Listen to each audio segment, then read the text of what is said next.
Yeah, go ahead. Okay, thank you. Action. All dear colleagues and friends, you have to bear with me because over lunch I in fact have been discussing the scenario 2050, and so I in fact have to travel back in time instead of leaping forward. And well, we'll not go into detail, but it was established over lunch that by 2050 mankind will have shrunken until chicken-sized levels, having all big elephant-like ears and noses. So you understand my problem. I would say I have to tell them about 2020 will look bleak in the light of that discussion, but I'll give my very best. Basically, I will briefly say three things. There's no PowerPoint, so again, bear with me. The one thing is that I think the whole notion of user-generated content is slightly overrated in the present debate. And certainly by 2020, we'll have a completely different position compared to now.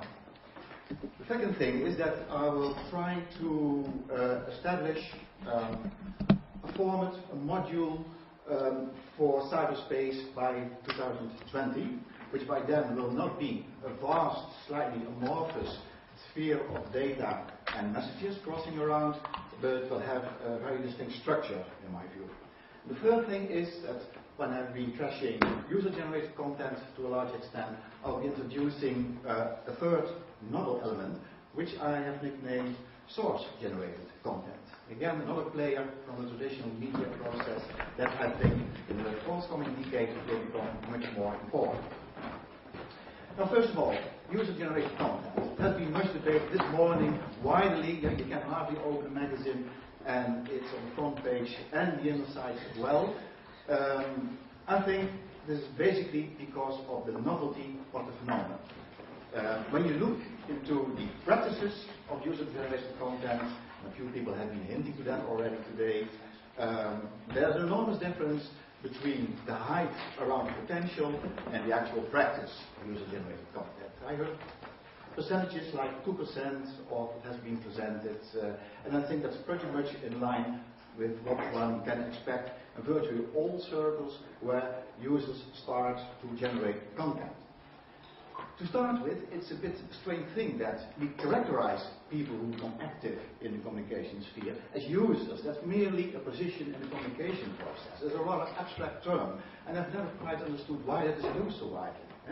It's never referred to actual people, a he or a she, a person who holds a particular position, who has a viewpoint. It's always the very abstract notion of a user. And again, I think that's because we are more or less blinded by the fact that the user actually can talk back these days. But that will wane, that will go away. And certainly by 2020, I think users will have found their proper trusted position in the communication landscape, which is using information predominantly and not so much producing. There's a bit more nuance in the text I have delivered, so for time reasons I cannot go too deeply into it right now, but that is the position I hold. Then, the user will certainly be a part of the media landscape in the year 2020, but there will be other players as well. As I mentioned, it will not be an amorphous sphere by that time, but something which is quite well established and well structured.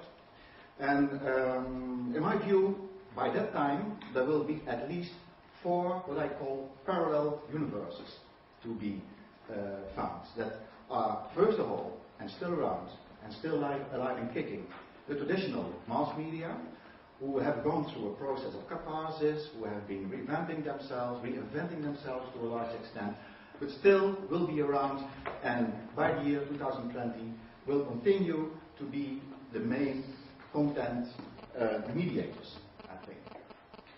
A second category, also by that time well established, which has come into life very recently, very massively, are what I've nicknamed the Google gang. So all those content aggregators who merely put things together, aggregate them, distribute them, and surround them with a number of, for consumers, useful services. That's the second category, quite distinct from the traditional mass media.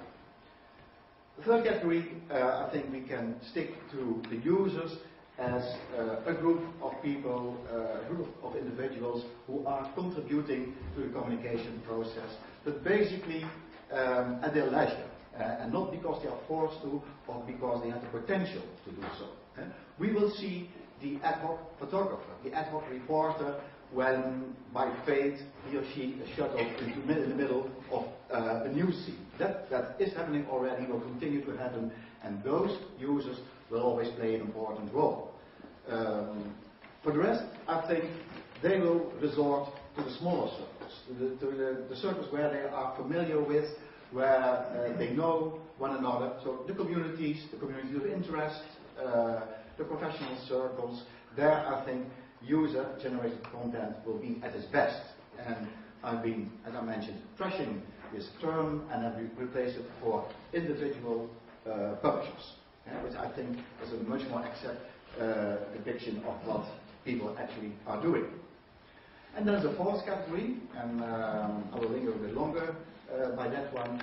And this is the category of the former media sources.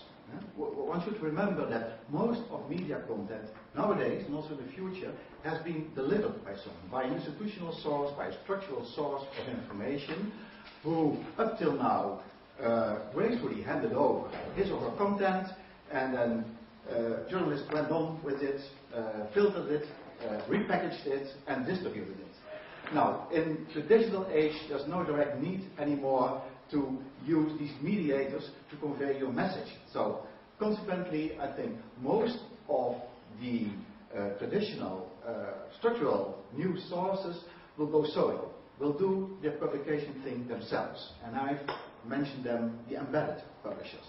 Embedded because publishing is not their core business. It's one of the things they do alongside. They have a different goal in life, a different purpose with their organization, but publishing has become an integral part of their activity scheme. So they do it because they can do it, because it's much more efficient than handing over your stuff to another party who then carries it on. There will be quite a number of so-called embedded publishers, and these four categories I think are worthwhile mentioning in this context. First of all, we have the governments.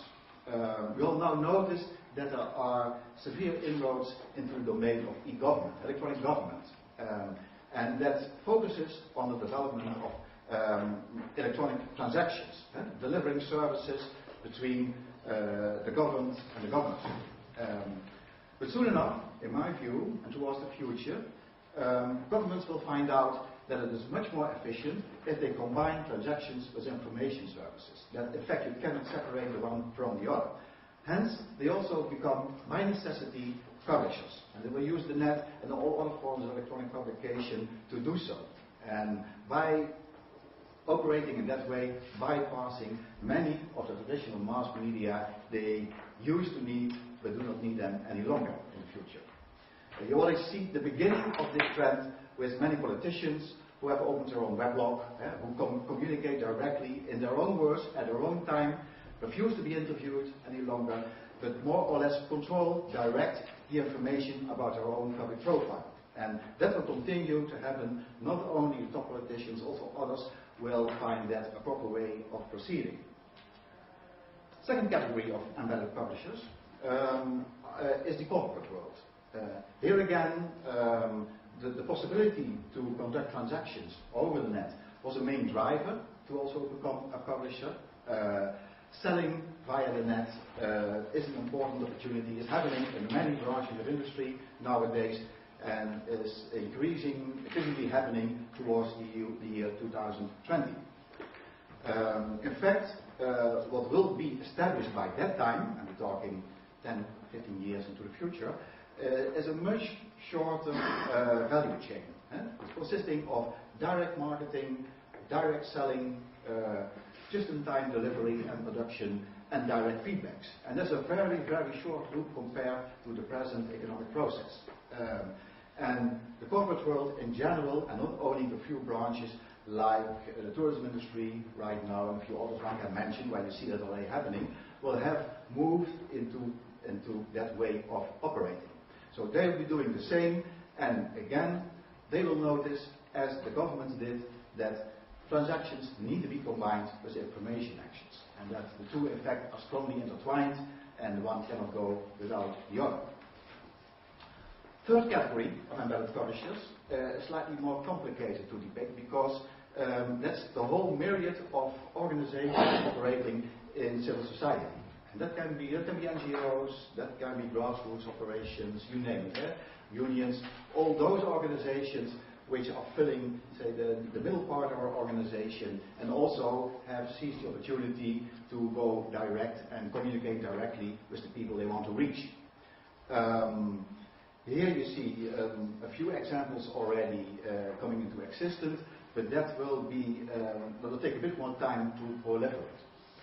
Then, and I quickly jump to the last category for time reasons, the fourth category has already been debated this morning briefly, because people are referring to the fact that experts were taking a very important role in the communication process. And in fact, what you see much more in the future is that individual experts start to bundle their efforts, their expertise into what you could call groups of expertise, who then, as a group, as a cluster, will start to communicate with the outside world. They are, in many respects, the beholders of wisdom in a number of disciplines, in a number of societal domains. And instead of being hired haphazardly by media forces, they will set their own media strategies and also develop their own publication scenarios. And all those four together, I think, will be constituting that media sphere, that cybersphere of the year 2020. They are separate. On purpose, I've been referring to them as parallel universes, because they all have their own distinct character traits. But they certainly are not separated. They are actually working together more and more. So by the year 2020, you will see strong strategic alliances between a number of these four universes. There will be strong alliances, certainly, between the traditional mass media and all different forms of user-generated content. There will be alliances, very interesting, between the content aggregators, the Googles of this world, and the embedded publishers, which are in the very beginning of being debated right now, but will move up very strongly in the future. So in the end, there will be a very, very differentiated media sphere in which many more players play a role than just the traditional mass media or just the individual active users, which are now pretty much dominating the debate. 9:50? Yeah, 17 times. Good. We'd like to start a reflection on Jan's presentation. Maybe from the traditional media, yes, Paul?